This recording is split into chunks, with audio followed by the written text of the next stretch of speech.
শিবির জিন্দাবাদ জিন্দাবাদ জিন্দাবাদ জিন্দাবাদ ইসলামী ছাত্র শিবির ক্যাম্পাসে ধর্ষণ কেন জবাব চাই সিলেটে ধর্ষণ কেন জবাব চাই সারা বাংলায় ধর্ষণ কেন জবাব চাই একসাথে চলে না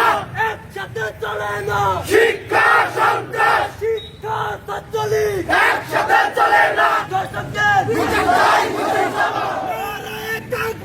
আল্লাহু আকবার ইসলামী ছাত্র শিবির জিন্দাবাদ জিন্দাবাদ ইসলামী ছাত্র শিবির জিন্দাবাদ জিন্দাবাদ আমার বোন ধর্ষিত কেন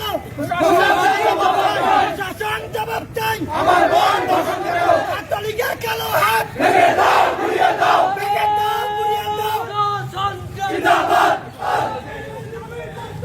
জিন্দাবাদ জিন্দাবাদ ইসলামী ছাত্র শিবির একসাথে চলে না শিক্ষা সন্ত্রাস একসাথে চলে না। নেতৃবৃন্দ, বিক্ষত ছাত্র জনতা, আসসালামু আলাইকুম ওয়া রাহমাতুল্লাহ। কলেজে একটি ন্যাক্কারজনক ঘটনা ঘটেছে এবং এই ঘটনার সাথে জড়িত রয়েছে ছাত্রলীগ। ছাত্রলীগ বেপরোয়া হয়ে উঠেছে। শিক্ষা শান্তি প্রগতির কথা বলে তারা আজ বেপরোয়া। বাংলাদেশের ক্যাম্পাসগুলোতে আজকে তারা দর্শনের ক্যাম্পাসে পরিণত করেছে।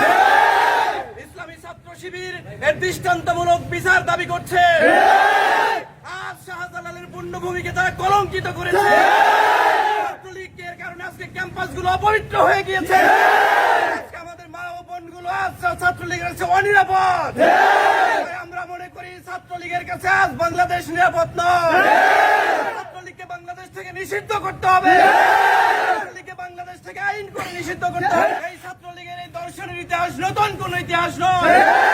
আইননগর বিশ্ববিদ্যালয় সে সময়ের ছাত্রলীগের সেক্রেটারি দর্শনে সেঞ্চুরি করে মিষ্টি বিতরণ করেছিল।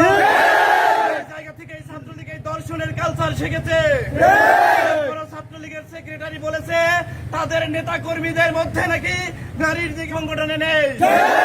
ছাত্রলীগের সেক্রেটারি বলবো আপনি আপনার চোখের কালো চশমা খুলে ফেলুন। কালো চশমার কারণে আপনি সবকিছু অন্ধকার দেখছেন। এই কালো চশমা খুলে দেখুন ছাত্রলীগ কি তাণ্ডব লীলা চালাচ্ছে।